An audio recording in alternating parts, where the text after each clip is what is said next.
Broadcasting live from an MCU F-bomb somehow not said by Sam Jackson, this is Pop Culture Reference, your one-stop reference for all things pop culture. I'm one of your hosts, Groot. I am Groot. Oh, and we are talking Guardians of the Galaxy Volume 3 today. Brand new, James Gunn, interesting flick. We're going to really get into it, and we're actually going to get into it pretty soon because we don't have a lot of news today. We're going to be recapping a lot of the Writers Guild stuff going on right now later in the episode, but we're really going to just jump right into it. Suit up and you're Among Us. Choose your spacesuit color, God. Seamus. I'm proud of us for not making that the broadcasting location I character. didn't even consider it, so that is Oh, good. of course. I would love to know your thoughts, Garrett, on Guardians of the Galaxy Volume 3. Well, let's get into that in our main segment.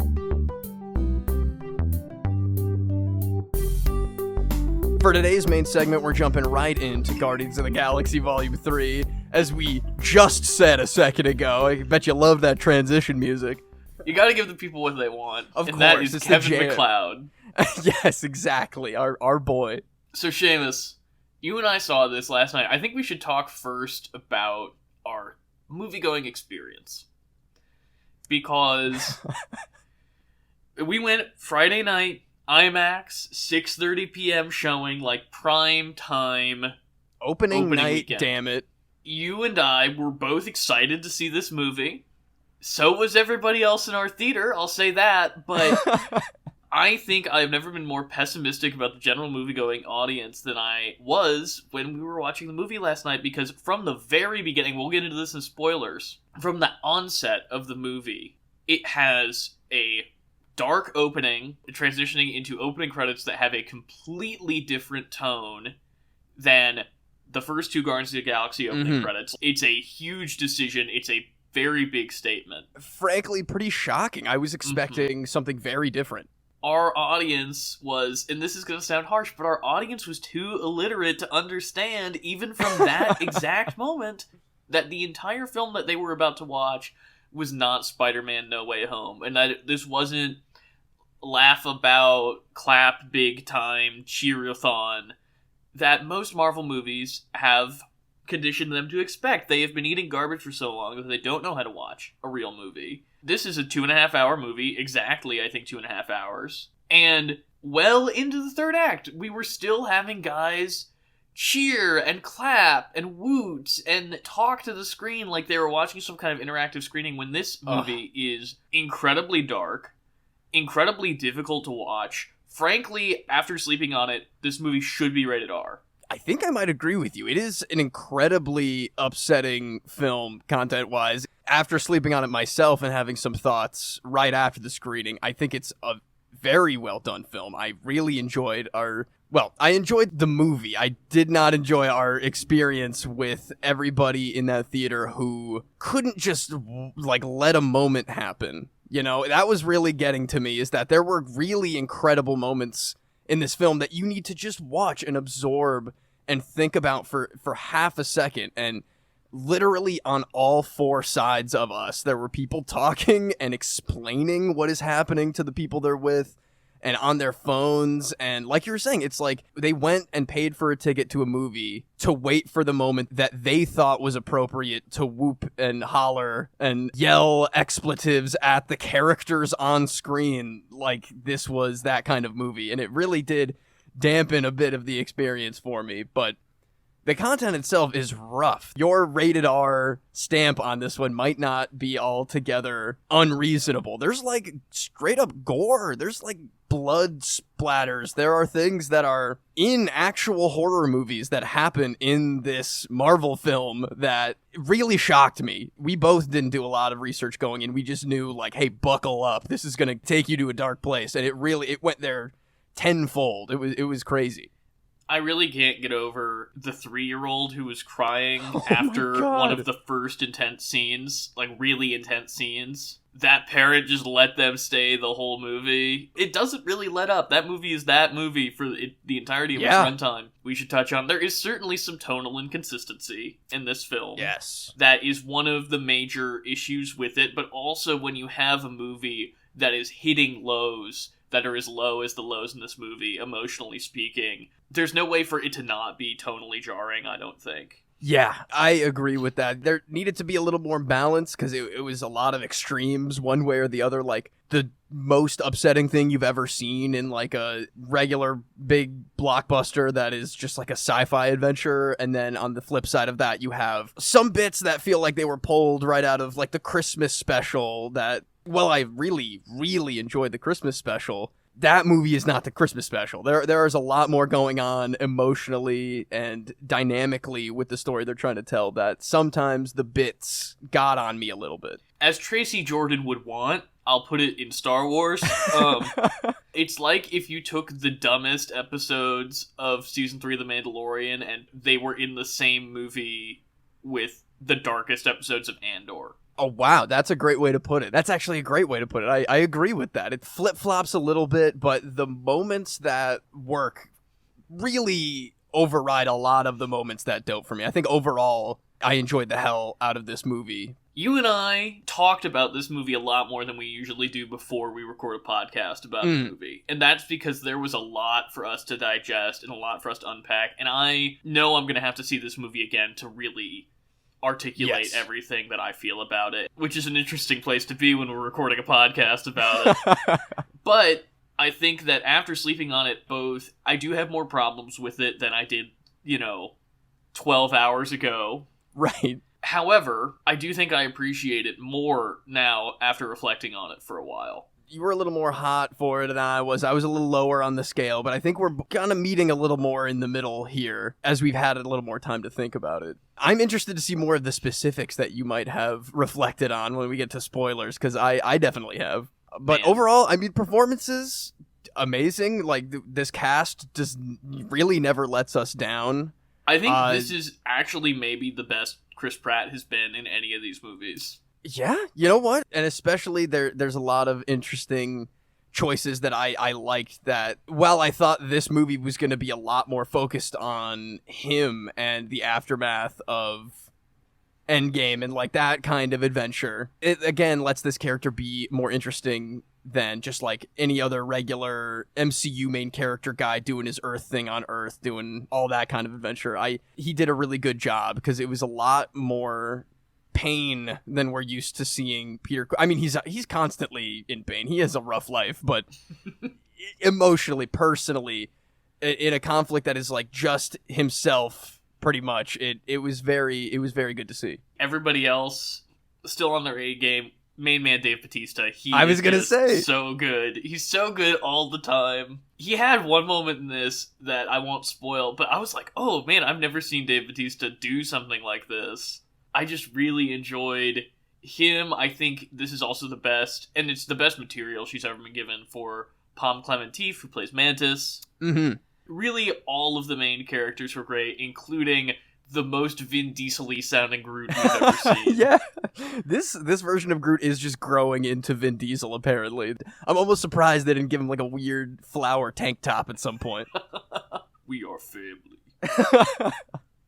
Oh, I'm sure we've made that joke 1,000 times, but it's funny every time, Garrett. And it sounds like we're about to move into spoilers. So before we do, I feel like, and I don't think we've ever had to do this on this show before, I feel like I need to preface, because I don't know the age demographics of people that listen to this show, or like what your history is, or whatever. We are going to be talking about really probably the most upsetting topics that we have ever talked about on this show, including animal abuse and cruelty, suicide, alcoholism, grief, anything else that you can think of off the top of your head, eugenics.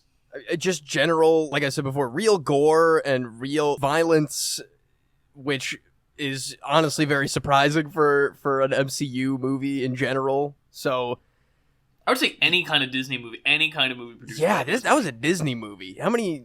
I mean, we'll get into it. There's a lot of snapping of appendages and the like. It's a lot. Yeah. So just a heads up, if you've seen the movie, which I would think a lot of people listening to spoilers have, obviously you know what's coming, but if you've not seen the movie, this is your warning that it's not happy fun times. It is not happy fun times. And with that, let's break into spoilers a little bit here. Do you want to jump right to the dark stuff? Do you I think wanna, we have to. I think to talk about everything else that we have to have an understanding of the dark undercurrent that's running through this whole movie. This is surely a Rocket movie. They really lay that out there right off the bat. Not necessarily the character that I was... Because I knew it was going to be a lot about Rocket from the very little that I knew about it, but it's very squarely a Rocket movie. Yeah. Even from the intro, let's talk very intro. Little baby Rocket in his brood of raccoons in a cage with the largest hand I've ever seen just looming over him. In IMAX, too. In IMAX. Just feeling the doom music that is coming over everything. It starts with dread. It builds throughout the movie with so much dread in a lot of these flashback sequences where you know what's going to happen by the time you get to the end of this origin that we keep cutting back to of how Rocket became the way he is physically and emotionally in his personality, like what he's gone through to become the character that we know. It's a lot. Way heavier than I thought what we were going into last night was. No. Again, I think you and I were both braced, but that does not equate to what we went into. It's one thing to hear him say for 2 movies, I'm an abomination, I didn't ask to be made, I was torn apart and put back together again a million times. And it's another thing to see it. See it a lot, and with more characters than just him. An already incredibly tragic character. We see the depth of tragedy that he goes through in his young life, and it is heartbreaking. And that's the thing that I think really gets to me is when we meet Rocket, he's this gruff, crass, mass murderer who, you know, he's Bradley Cooper's Rocket Raccoon. Yeah. Going and taking it not just back to a defenseless, unsentient animal, but a child. And make us watch this child animal be forced into sentience for the first time. The only thing it has ever known its entire life is you can hear my voice wavering, I think. Because this is the scene that really impacted me the most in the whole film. I'm sitting back listening to you getting sad for real. Like, yeah. I get it. I was sitting right next to you, man. This is a lot. This is dark stuff. The only thing it's known its entire life is fear and pain, to the point that when it is given not only the ability to self-reflect, but the ability to articulate its emotion, the first and only word it is able to conjure is hurts. Oh, in that little baby Bradley Cooper voice, it is so upsetting. And that first scene, rather, in his gaining of sentience and his only thing he has ever had introspection about is, like, the literal state of pain that he's in. It's a lot to take in. They couple that right with a big, creepy, freaky jump scare, Toy Story 1, pieced together beings that come out to him. And then that is what we then learn is his first family. He's taken from his literal brothers and sisters because he stands out in the crowd. He's not the one cowering back like they all are. And then in his moment of pure misery, he finds his first misfit family that is truly just like the sketchboard for a psycho. Beings that are trying to make sense of what they are and of who they are. Finally, they have this ability to have, they can look in a mirror and think about what they are, and they find themselves together, and that bolsters so much of Rocket with Groot and the rest of the Guardians as we know them in the future, and how that is pieced more and more together throughout these flashbacks in the film. I thought it was just incredible and devastating every single step of the way. It's really informed the most, I think, his relationship with Groot, and I've been reflecting on that a lot. What he must think about Groot. And I also thought about the Collector. Oh, yeah. Who takes living beings and puts them in cages. I mean, he doesn't tear them apart and put them together.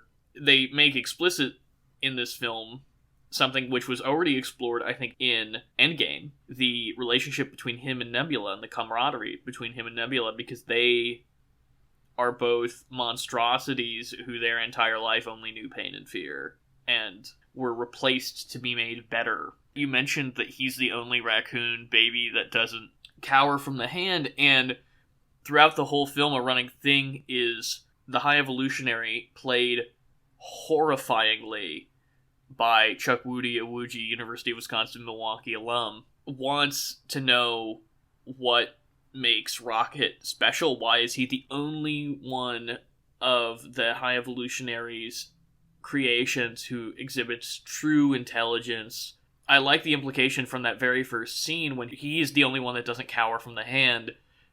That is something that is just inherent to Rocket, that there's nothing that the High Evolutionary can pull from him or put in him or replicate from him that can produce Rocket, because Rocket is just Rocket. And I love that that is true from moment one in this film.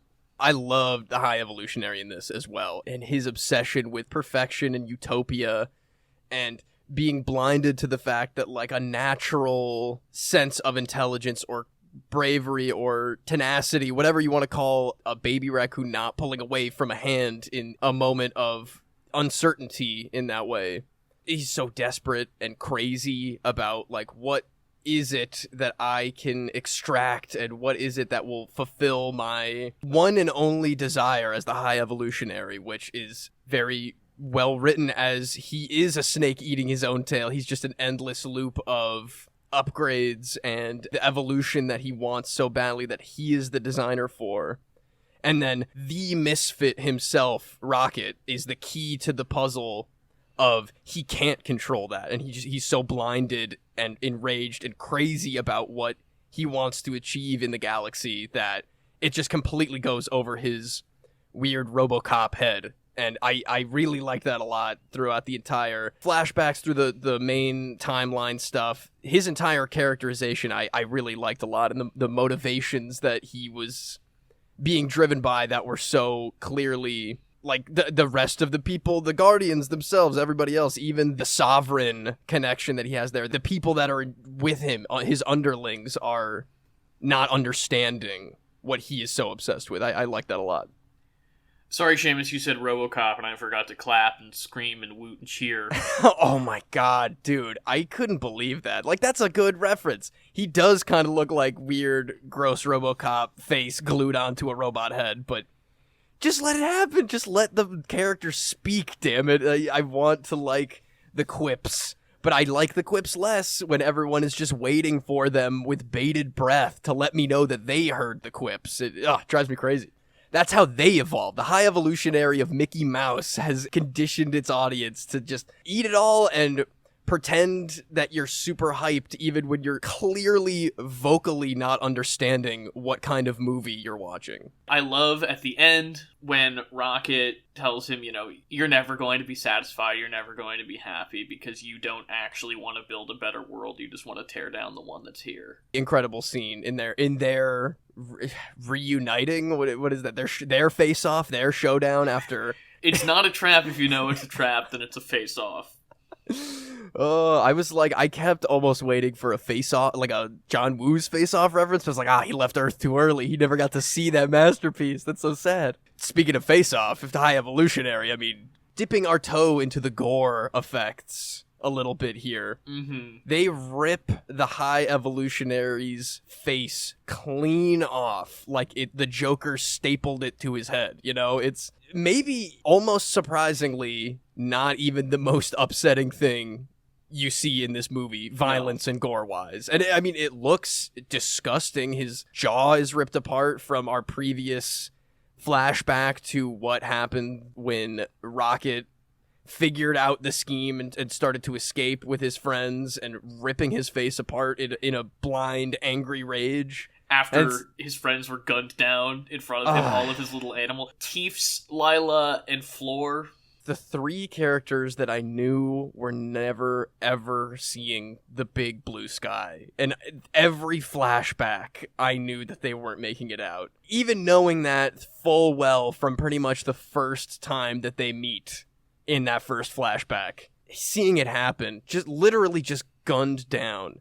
A little excited bunny rabbit shot to death by a gun. It is hard to watch, to say the least. Rocket gets his in, and we see the anger in Rocket trying to cover the grief that he never lets go of until he meets the Guardians, until he meets his second family. Yeah, and that's a little bit, you were mentioning his relationship with Groot and how he must internalize so much of the first experiences he can remember, and then forging that bond with somebody that, while incredibly capable and strong, sticking by his side no matter what, it's like somebody that he too takes care of in a way that he couldn't with his first three friends. Thinking back to Guardians 1, Groot's sacrifice, he said, "No, Groot, you'll die." Those tears in that raccoon face, man, it just lands so much more weight on his losing of what was maybe his only other true family at that point. But you know, since being with the High Evolutionary, it hurts to think about. I think it lends a new depth to his relationship with Yondu in Volume 2, which, as we said last week, is already probably the most interesting part of that film. Mm-hmm. There's a lot of talk about stupidity in this film. Rocket is simultaneously saved and burdened by his intelligence. It is the thing that allowed him to escape, but it is also the thing that killed his friends. Groot and Drax are dumb, for all intents and purposes, but they are also, as Mantis says, like, really they're the ones that don't carry around the burden of self-loathing and guilt, because Drax has actually made his peace with the death of his family. Mm-hmm. We see throughout this that Nebula and Peter and Rocket have not made peace with the things that they're running from. That's what I think makes this such a good finale for those characters, is that Gunn was able to craft a story that, while not every character quite gets as many moments as they probably deserve, you've got to pick and choose your battles. He was able to create a story that thematically helped every single member of the Guardians find their peace. Yeah, in my time that I had to think about this movie, a lot of what I wanted, I myself, I'm not completely innocent with my own Marvel worm eating my brain, and that I was getting greedy. I wanted more of the things that I know would have been great.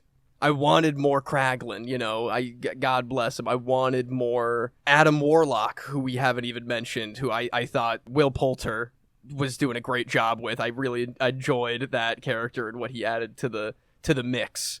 But like what you're saying, it's a movie about loss and concession and making peace with that loss and concession in yourself. I mean, with your family, obviously. They have each other like they have no other people in the entire galaxy, but then having that support and finding what you need in yourself and going out to do what you need. That is executed very, very well by the end of this movie. Even if in the moment, I was like, well, there's so many more like movies worth of things that could be done with all of the things that they've set up in this specific micro franchise within the larger Marvel franchise. But thinking back on it now, I'm very, very satisfied with how so many of these characters that we've watched grown together find their own peace in themselves.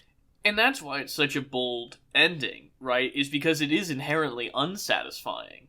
That the answers to life are not, and then they were a family and they all lived happily ever after. If the function of family, of bringing through the true arc of what the Guardians movies are about from moment one, of taking broken people, bringing them together, and helping them learn from each other and make each other better, then the natural conclusion to that is, nothing lasts forever. And Gamora dies. Things get bad again. And there's more that you have to process, and there's things that you still haven't processed. If family makes you stronger, if family helps you go back out into the world a more fully realized version of yourself, then that's where those characters have to go. And that's not the kind of happy ending that we're used to getting, especially from the last film in a trilogy of films within a 30-some movie franchise that has largely been about punching monsters out of the sky. I agree. I would very much like to revisit these as almost the contained way that we personally view them. I want to watch, obviously, as we already said, I want to watch the third one again, but I would like to see the complete overarching growth all together, and then to have that ending of 3 where we have our family is leaving the nest, but they're all leaving each other's nest in a way that a lot of characters aren't entirely happy with. Like, on screen they express like, well, is this it? Like, are we done? Rocket is just like, well, that's all she wrote then? All this was for everyone leaving? And it's like, that is exactly what it was for. They've grown. They're still in each other's hearts. They're gonna cross paths in the wild galaxy again, but now they are finally in a place where they can be apart and together. And this is jumping ahead a little bit here. The return of these characters, or at least some of these characters. I want a sour taste to leave in my mouth. I know. The legendary Star-Lord will return, was the stinger at the end of this. And we can try to convince ourselves that it's like the spectacular Spider-Man, like, oh, it's a different kind of Star-Lord. But I think we both know that that's not how they're going to run this. Quill gets the ending that he deserves, and the one that was kind of robbed from him. We haven't even talked about the fact that you mentioned we like to view these movies as contained, and unfortunately, Endgame and Infinity War have robbed us of that. That there is too much that they have to reckon with from the fallout of those films to really make this a solid independent trilogy, which I wish that it were able to be. But Quill gets to go back to Earth. He gets to go back and see his grandfather and live the normal life that was taken from him by his father and Yondu, and his own grief, his own guilt of not being able to return to Earth once he was old enough and able. Yeah, because, I mean, it's an incredibly complex idea where it's like he obviously was literally kidnapped and trafficked and thrust into the life that he knows, but he had pretty much every opportunity to go back and have that reconciliation with himself and who he is on Earth. And that's why the ending here is genuinely satisfying, where he does go back and he has the desire to live a life of not constant danger and not constant intergalactic galaxy-ending problems, and be with himself, be with his family, be the person that he was never able to be now that he has found the peace with his issues with Gamora and Second Gamora and the rest of his family. Which is another thing that I think we both really appreciated about this, is that they plop Second Gamora down into the Guardians pretty swiftly in this movie, and then they don't shoehorn in some kind of feel good, like, we're gonna make Peter feel better now, and Second Gamora's maybe gonna give a hint of, like, I'll give you a chance or whatever. And it's not to say they don't have a romantic connection, because there certainly are a couple of moments of that. For sure, there are nods and there are looks here and there. When they depart towards the end, of course, there's a moment that they share of, like, maybe there is more to you that I could, in some dimension, in some universe, be with my heart. But they let Gamora, Second Gamora, New Gamora, whatever we're calling her, they let her go off and have her own kind of fulfillment in a way that I fully did not expect to happen. I really did think she was going to come back into the fold in one way or another, but then she gets to go and be genuinely happy without any, like, wink wink, nudge nudge, oh, maybe she isn't as happy as she thinks with Stallone and the Ravagers, but she really is. Brilliant deployment of the original Guardians of the Galaxy teased at the end of the last film. Absolutely. I really liked how they brought that through. Not over the top, not super crazy, but, like, enough to make complete sense and be satisfying with Gamora's angle of what's going on. Not to mention, she did find Guardians of the Galaxy, just not the right ones. But they were the right ones, Garrett. They were her right ones, and that's why I'm so glad that Quill and Gamora both got to go off and find their happiness in where they belonged. I love that Drax had probably the most direct acknowledgement of his daughter since the first movie. Mm-hmm. He and Mantis have a good moment in 2 where he mourns, but when he is able to save all of those children and dance at the end on Nowhere after 3 movies and a holiday special and 2 other movies of hating dancing. Every movie we get another layer of Drax peeled away, and it was really beautiful to see all of that. The surprise introduction of the Spy Kids, 1 robot children who are all locked in the cages, and he drops his veil. I love when he drops his veil. I mean, he's still Drax the Destroyer. He has plenty of moments of being Drax the Destroyer, but him breaking that down a little bit and doing the goofy little dance, the little monkey impression that doesn't sound like a monkey at all, and like it moves like the robot. yeah, bopping people on the head like the Three Stooges. Like it was so sweet. A funny moment for sure. Like he's still comedic genius Dave Bautista, but it really melted my heart a lot when he could get down to the level of, and even pre-literal communication with the kids where he just reveals that he knows this random language. Jib jib. Jib jib, yeah, love it. But he breaks it down and he opens his heart before he even opens his mouth to these kids and saves them in a way before even literally saving them. It was beautiful. And I think that that's a nice through line to Nebula says at the end of this movie, you are not Drax Destroyer, you were born to be a great dad. And it's so true. In 2, that is a nice little through line with him and Groot, where Groot and him don't get along the whole movie because, Drax is shenanigans. Dancing and Drax accidentally breaks the stereo at the end of the opening credits. Then at the end of the film, when it's time for Groot to sleep, the one who he is comfortable with, the one who he wants to be on the shoulder of, is Drax. In this film, you have seen Groot grow to the point that he and Drax have a largely nonverbal, because of course it's Groot, very special relationship that I think is told very articulately, especially when Drax is really messed up by Adam Warlock at the beginning, and Thing Head Groot with his little legs. Yeah. Oh, that was so strange. Walks over and tends to Drax because he loves him, because he is a great dad.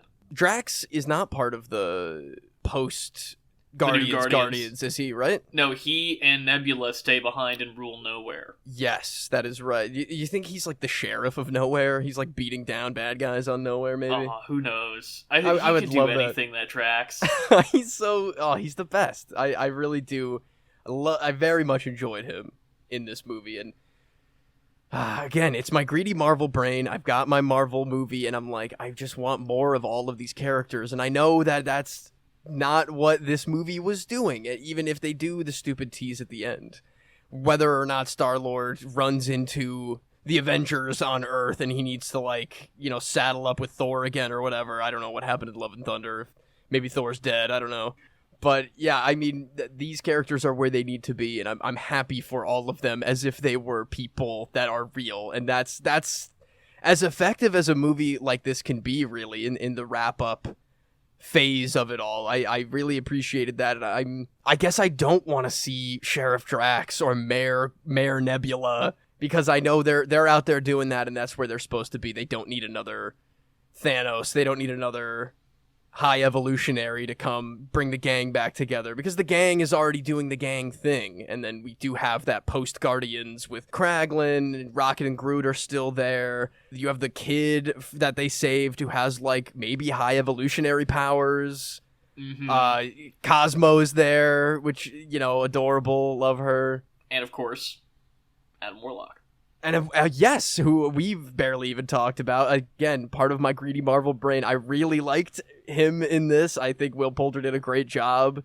Some of my favorite comedy bits were with him, if I'm being honest. He's a character that I didn't think was going to be that way. I kind of had it's going to be like the Superman version of Adam Warlock, which we were kind of chatting about last night. But he's very much not. He's very much just another misfit created for a purpose who finds their true purpose with a person inside of them at a certain point. I liked it a lot, and I wish to see more of him in some capacity, I suppose, but I have a feeling that's not going to go down. Well, I think he's probably one of the more likely options, and one of the ones I would be less upset by, to be honest.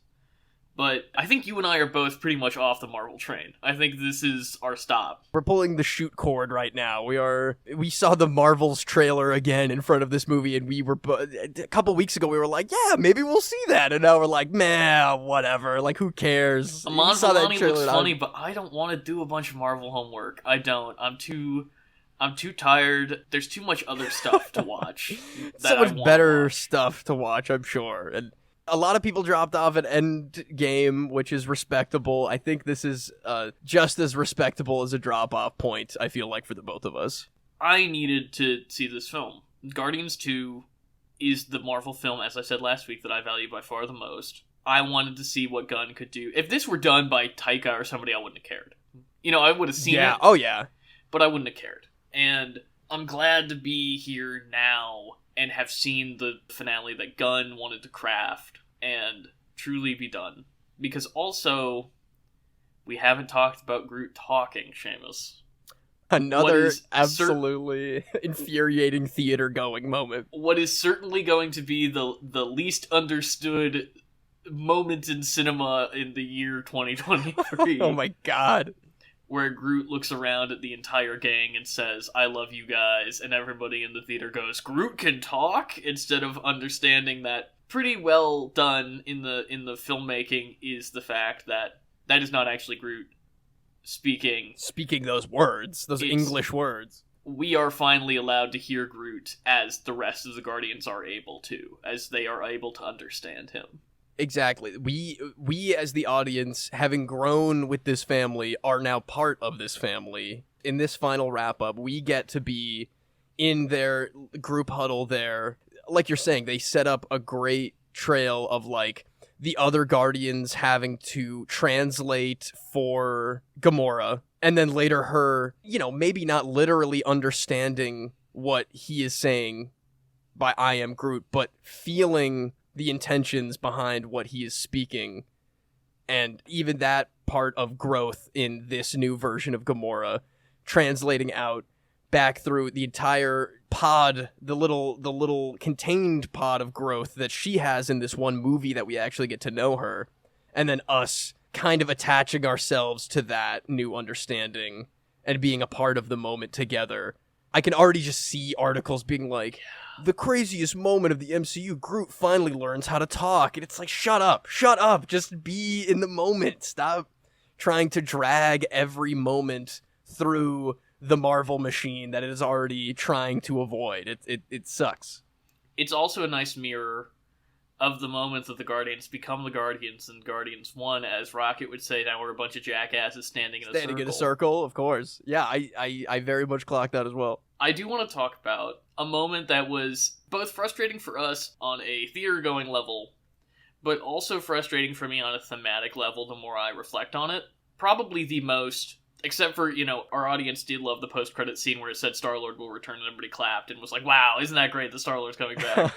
That's what I was waiting for. The scene where they first turn and decide that they're all going to save the remaining slaves, the High Evolutionaries creations, and test subjects on the ship, there is a extended faux one-shot hallway fight scene. There's been a lot of discourse lately about the merit of the one-shot, and it's something flashy that filmmakers do that audiences have decided means that it's a hallmark of great filmmaking, when in reality computers have made that easier than ever to do, and it doesn't necessarily reflect craft or even a distinct visual style as much as it does reflect something flashy. Spider-Man No Way Home has a one-shot that a lot of people lost their minds over that I think is kind of unintelligible filmmaking, but this is a pretty well-crafted, pretty exciting visual spectacle. And it has, like, the classic Sam Raimi zooming in on a guy's back, and then Star-Lord shoots straight through him, and then you go through the hole in the guy to see somebody else, and Groot puts his fingers up a guy's nose and then explodes him from the inside. Honestly, more brutal violence, again, than I'm accustomed to from the MCU, and it's a very kind of mean violence. This is a very mean movie. More in line with the tone, I would say, of the first Guardians in the way that they approach violence, although this violence is certainly more graphic. It was a difficult thing for me, because on the one hand, it was interesting, it was entertaining, though it was frustrating to hear everybody clapping and cheering and being like, F yeah, dude, the guys behind us. Oh my god. Especially. That could have been a lot more enjoyable if it wasn't for the guys sitting directly behind us. I agree. Like play-by-play. I mean, I say play-by-play like they weren't just going, that's literally just saying, that's so cool, and like, oh man, oh gee, that's so rad. It's like that's what they said, oh gee. I'm sorry, I'm stopping myself from the expletives that were being shouted out at inappropriate moments. You know the scene that I am about to bring up from another movie, Seamus. The Kingsman church scene. Oh, yes. Honestly, yeah, dude. I didn't even think of that, but that is astute. I like that a lot. A very similar kind of scene. And on top of that, I think has a similar thematic dissonance. Although, not exactly the same. In Kingsman, it's the violence is supposed to be horrific, and the filmmaking is glorifying it. However, in this, they're on a quest to stop the High Evolutionaries' rampant killing and torture of living beings. And then here we are reveling in our heroes dismembering and brutally murdering a crew of people who were created by the High Evolutionary explicitly to be cannon fodder and die in this exact way. Not even Rocket, who obviously is the one who even goes and saves the raccoons and everything else. Not even Rocket takes really even a second to reflect on the fact that, hey, these guys are also victims of the High Evolutionary. And I know that they've got a job to do, and I know that they don't have a lot of time, but even an acknowledgement of that would have made that sequence, I think, a lot easier to swallow for me. I definitely agree on that. For how much time they take, the focus on Rocket as like a created being, something that was built and pieced together like a jigsaw puzzle, which was, I mean, we didn't even talk about the hologram of him being just like wailing as a baby raccoon, being injected with things and pieced together with robotics and all of that. The thing that really messed me up is the, shaved top of his head where his skull has been removed and replaced is really hard to look at. Yeah, dude. Yeah. So we could talk all day about how upsetting that is for sure. But yeah.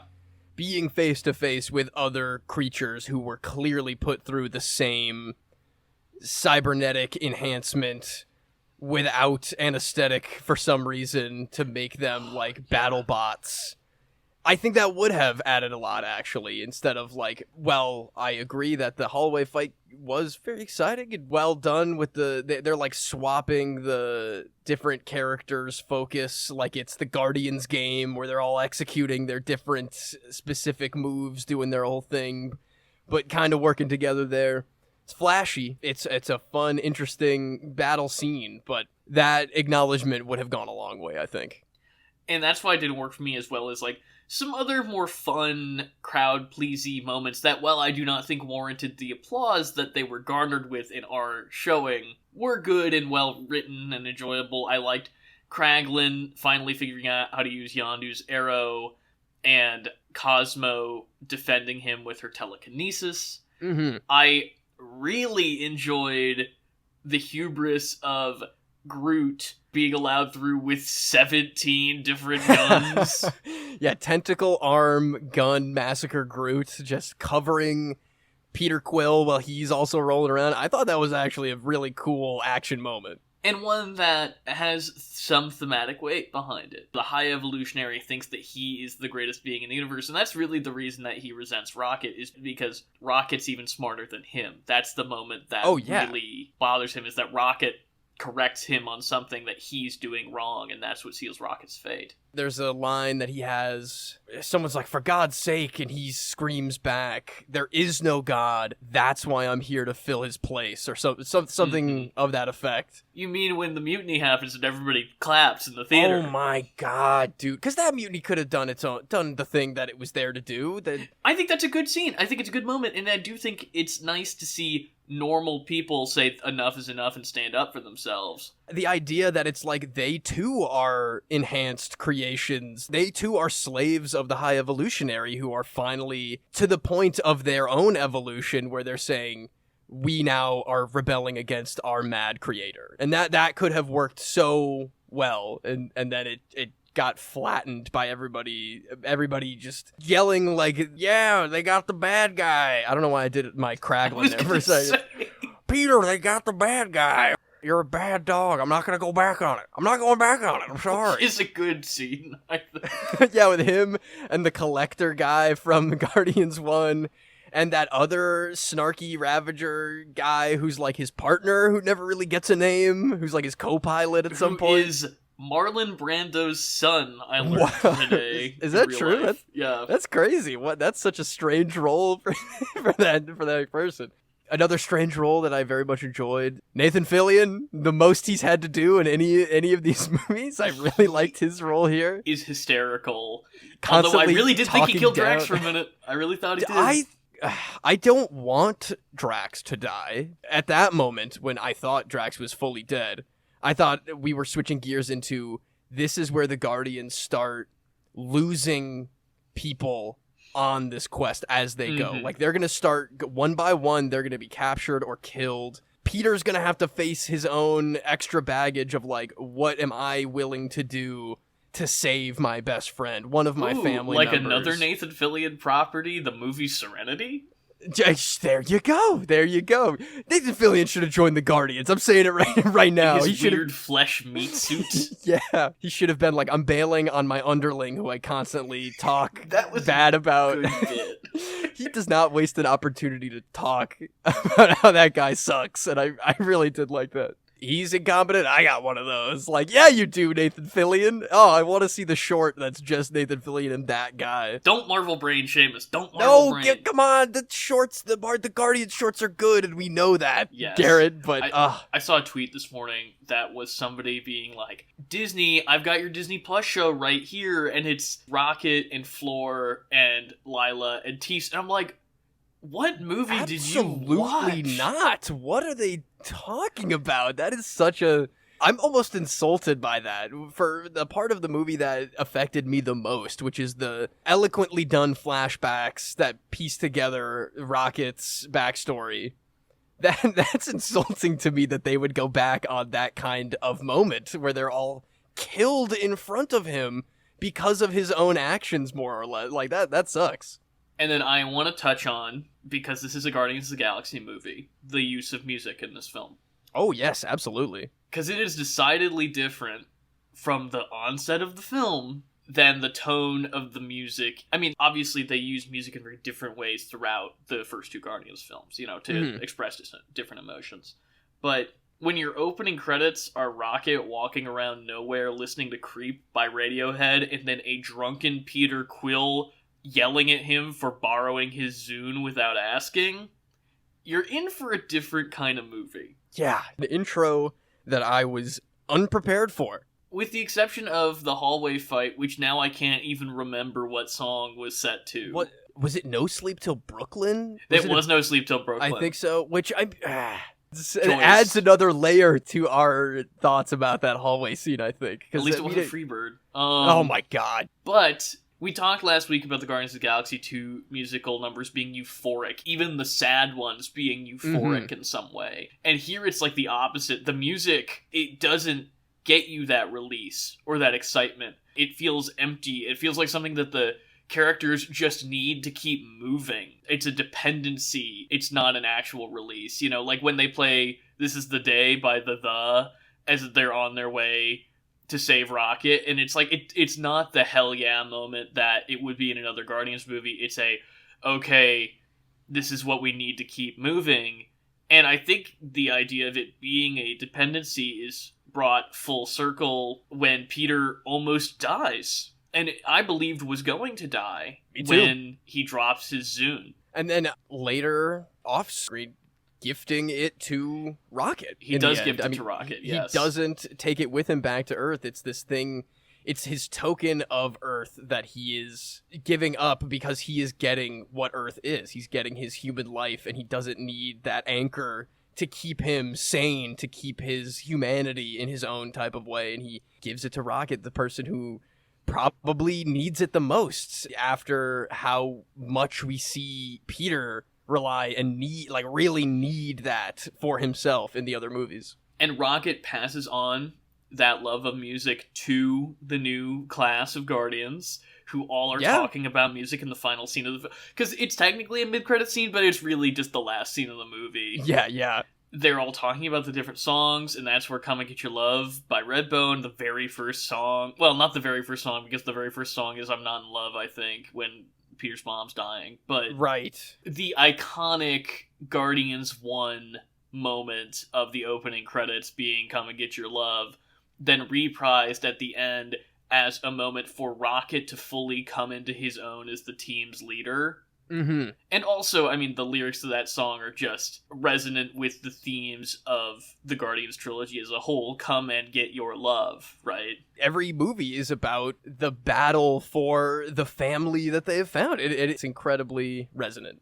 I also really enjoyed Dog Days Are Over at the very end, in the last sequence of the film before That's the the dance roll. sequence, right? Yep. That's when everybody gets to really finally release the sigh of relief they've been holding in since Guardians 1 and, like, just be. Not only is that a celebratory, cathartic song for a celebratory, cathartic scene, it also is the most recent song ever featured in a Guardians film, implying to me there is a sense of moving on, of moving forward as well. Definitely. Oh, yeah. I definitely felt the exact same way. Because it took me a minute to realize what song they were even playing, and then I felt that wash over me. I mean, even in this movie, they've got the Zune, and the music is quite updated versus, like, Guardians 1, of course. So even throughout the movie, they're creeping a little bit closer, and then they get that final period on the sentence of what the musical evolution of the Guardians meant. I mean, them as characters, to us as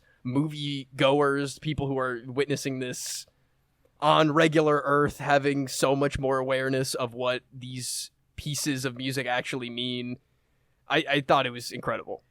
And the creep needle drop at the opening credits could have been really trite, I think, and felt like, oh, of course, it's creep. But it, for me, was the start of a theme that then continues to run through this entire film. That song is overplayed for a reason in that Radiohead was able to capture a sense of alienation and self-loathing that obviously not only is it ubiquitous here on Earth, but it is resonant with a creature out in the universe, and that throughout this film we see moments of music, not upbeat music necessarily, but music that as some form of catharsis that is able to resonate with aliens around the galaxy. Absolutely. Like, I definitely agree with that. And that's why that opening moment is, like, Mumble singing along with the words as we're kind of, seeing where nowhere is at this point in the Guardians timeline. And there are moments where the lyrics of music are paid special attention to by characters, but a lot of the time it is driving music, it's dancing music, it's music for the action that is happening, but it's this little raccoon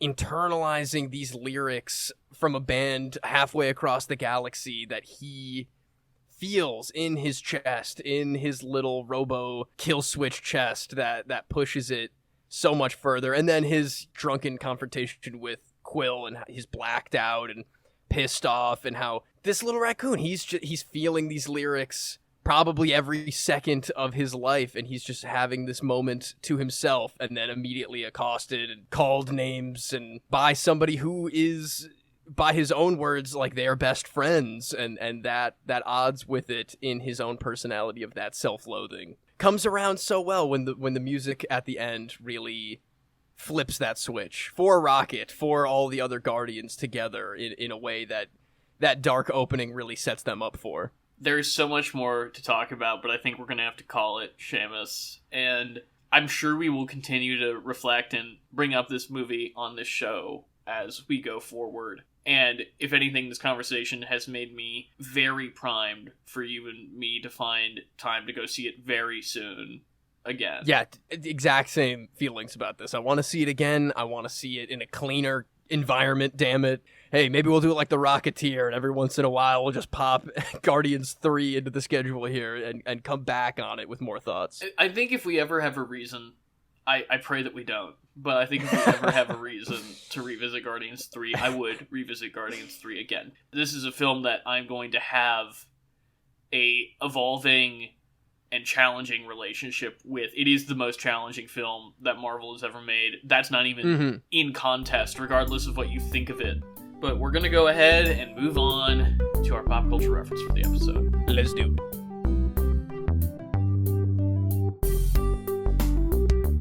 For this week's pop culture reference, we're going to be talking about the 2023 writers' strike.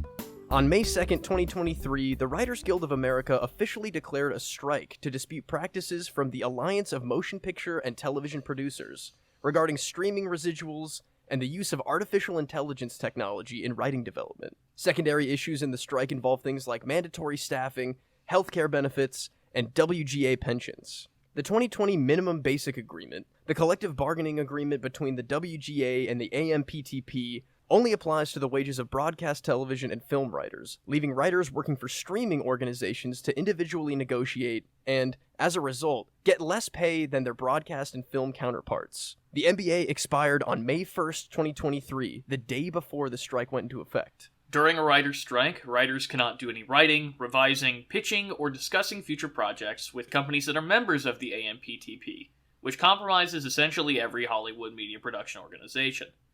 Picketing has also been occurring outside studios, including Disney, Warner Brothers Discovery, Netflix, Amazon, and dozens of other companies. Being members of a separate guild, animation writers are not impacted during a WGA strike.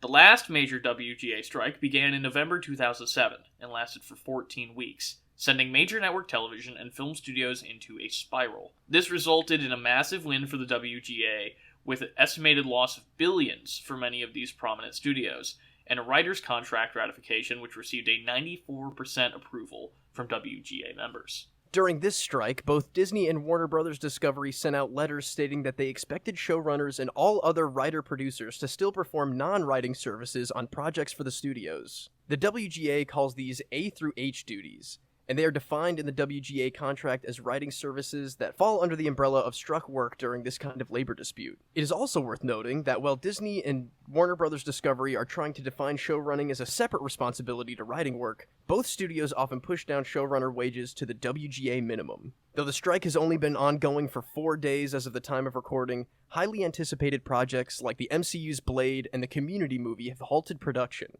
and live television programs such as SNL and many late-night shows are without current material, resulting in rerun scheduling. Seamus, I am sure you remember it. I'm sure you're about to bring up some of your examples of how bad writing got during the last writer's strike. I mean, shows that I love, such as Friday Night Lights and Heroes, got really bad. Heroes straight up never recovered. And so sad. Friday Night Lights, as you know, has one of the most infamous storylines. It shows exactly what all of the writers striking are trying to prove, which is, this is not something that is easy, and they should be compensated fairly for their work. And if it takes movie studios having dips in quality that extreme in order to reckon with that, then, you know, that's what it takes. Although, honestly, this is a sad thing to say. Based on our experience at the movie theater last night, our audience is even gonna know. They could just watch Guardians of the Galaxy written by ChatGTP, and they would be like, look at how many clapping and whooping moments there are in here. Of course, this is great. He said, let's get nuts. God, that Flash trailer. We even talked about it, I think, back when we were covering the Craig Bonds, the insane production problems of Quantum of Solace and that whole saga of the 2007 writer's strike. Famously, to this day, we wish Quantum of Solace was better right off the back of one of the best action movies ever created.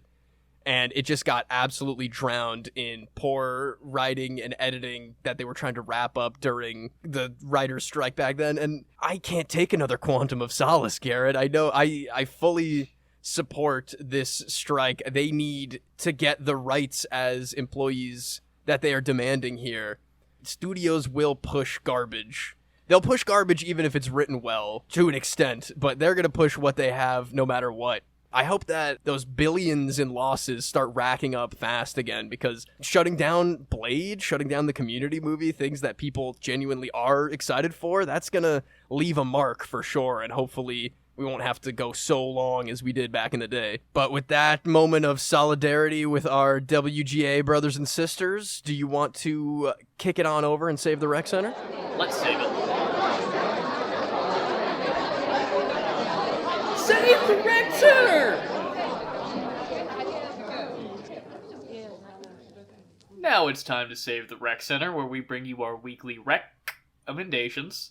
Seamus, what do you got for us? I was talking to you a little bit about it after the movie last night, but I recently finally watched David Cronenberg's The Fly. Not at all what I was expecting. I had the general premise down. I understood a little bit, it's a Cronenberg. I know what I'm going in for. But man, was it incredible. I thought it was the most fascinating, true to Cronenberg form, absolutely disgusting reimagining remake of a classic horror film in one of the coolest ways I've ever seen. You got your Jeff Goldblum in there. You've got your Gina Davis is the love interest. It's grotesque. It's fascinating. I don't need to tell you how good the practical gore effects, the practical monster effects are in a movie like Hollywood. this. I've seen that big fly. Oh my god, never mind. I'm about to spoil The Fly, a movie that came out 100 years ago, but I was fascinated by it all. It was incredible and disgusting and scary, and somehow kind of makes me want to watch the sequel that they made that David Cronenberg did not direct. I didn't know don't that know. existed.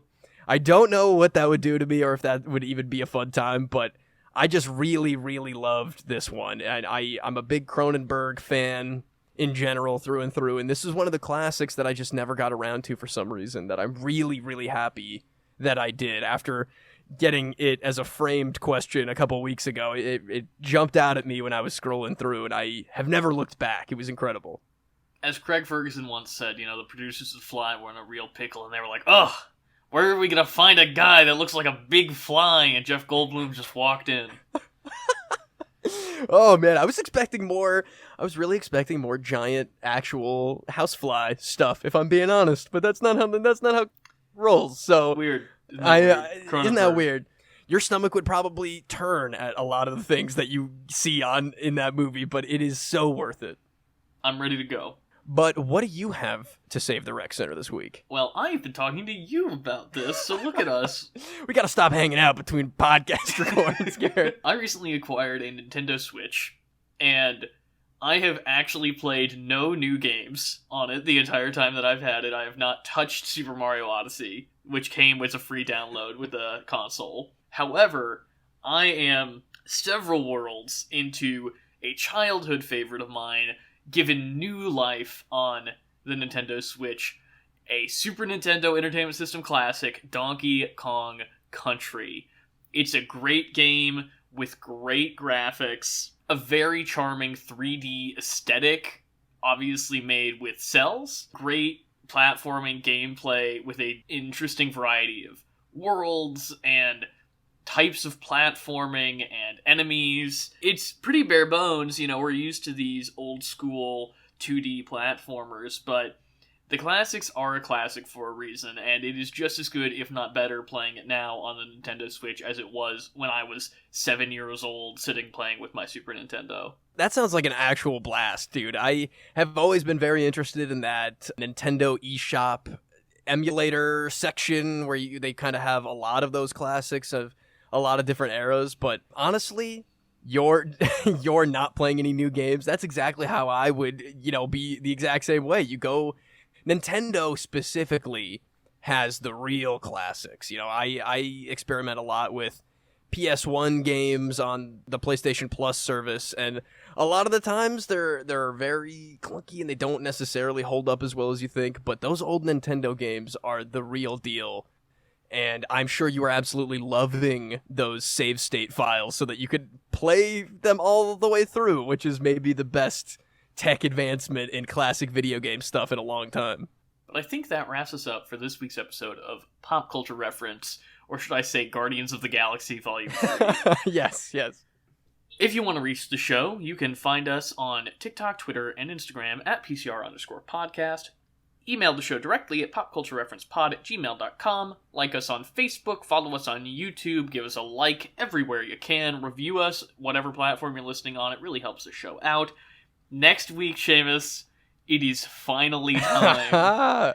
I live my life a quarter mile at a time, and we are about to take on the Quarter Mile Fast Saga mini marathon, which will involve us doing a smattering of Fast and the Furious canonical material that you and I have not covered as part of our respective marathons on this show previously. I will leave it for the audience to find out next week exactly what it is that we'll be covering, but I am very much looking forward to a fridge full of Corona, lots of family talk, and prepping for the insanity that will be Fast X in 2 weeks. I absolutely cannot wait for that, man. That is going to be...